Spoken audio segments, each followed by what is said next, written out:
Bilan de la journée du vendredi 30 août. Donc là, ensemble du calendrier. Calendrier de la journée, donc l'avait Pissieu à 14h30 et ensuite quelques news à 14h45 et 16h.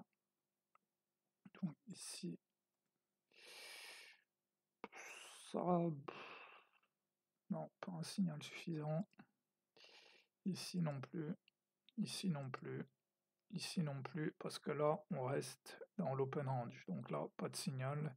Ici, pas de signal, donc là, il se passe rien, concrètement.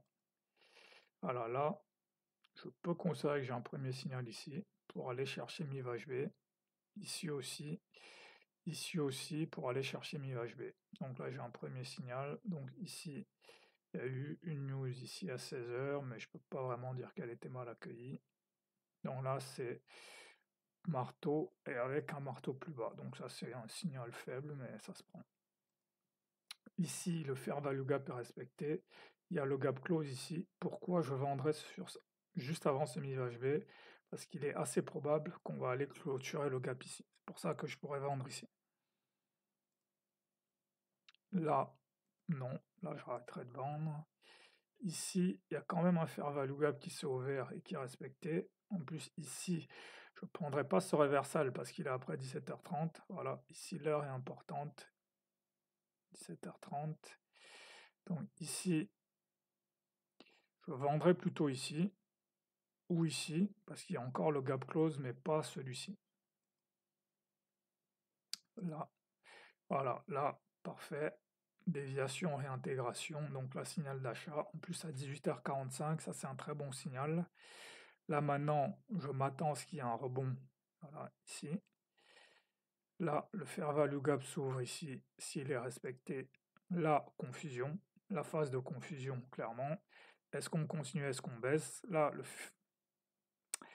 vaut mieux attendre. Voilà. Là, vaut mieux attendre encore. Vaut mieux attendre encore. Ouais, ça, tous ces moments-là. Ça, ici. C'est de la confusion. Ici.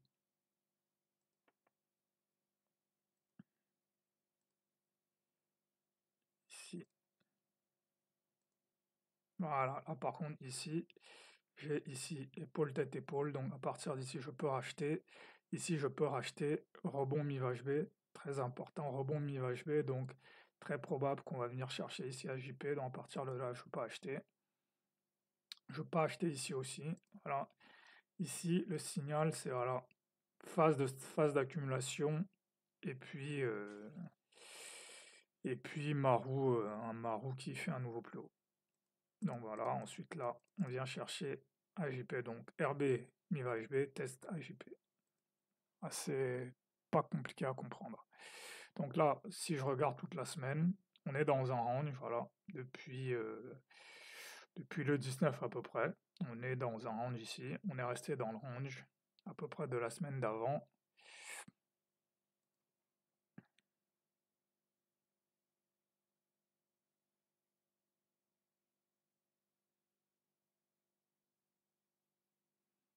Donc sur le dos, pareil, on reste lui, il continue quand même à monter. Là, il s'est établi au-dessus du range de la semaine d'avant, donc lui, le dos peut continuer à monter quand même.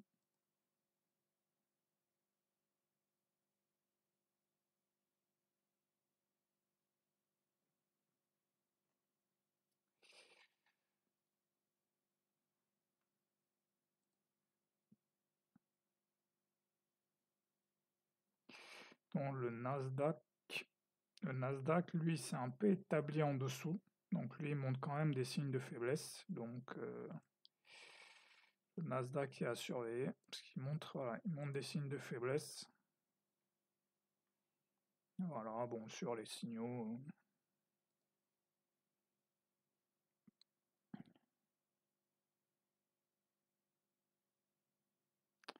Voilà, ici, cas intéressant de signaux inexploitables à l'open. Ici, j'aurais eu une vente, parce que là, quand même, si je trace ici, c'est un RB50, donc là, il y aurait eu un signal, mais bon, vu le volume, voilà, c'est pas un signal terrible.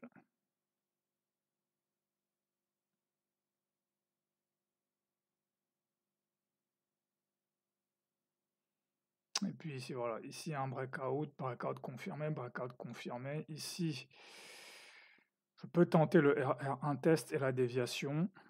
Donc, voilà.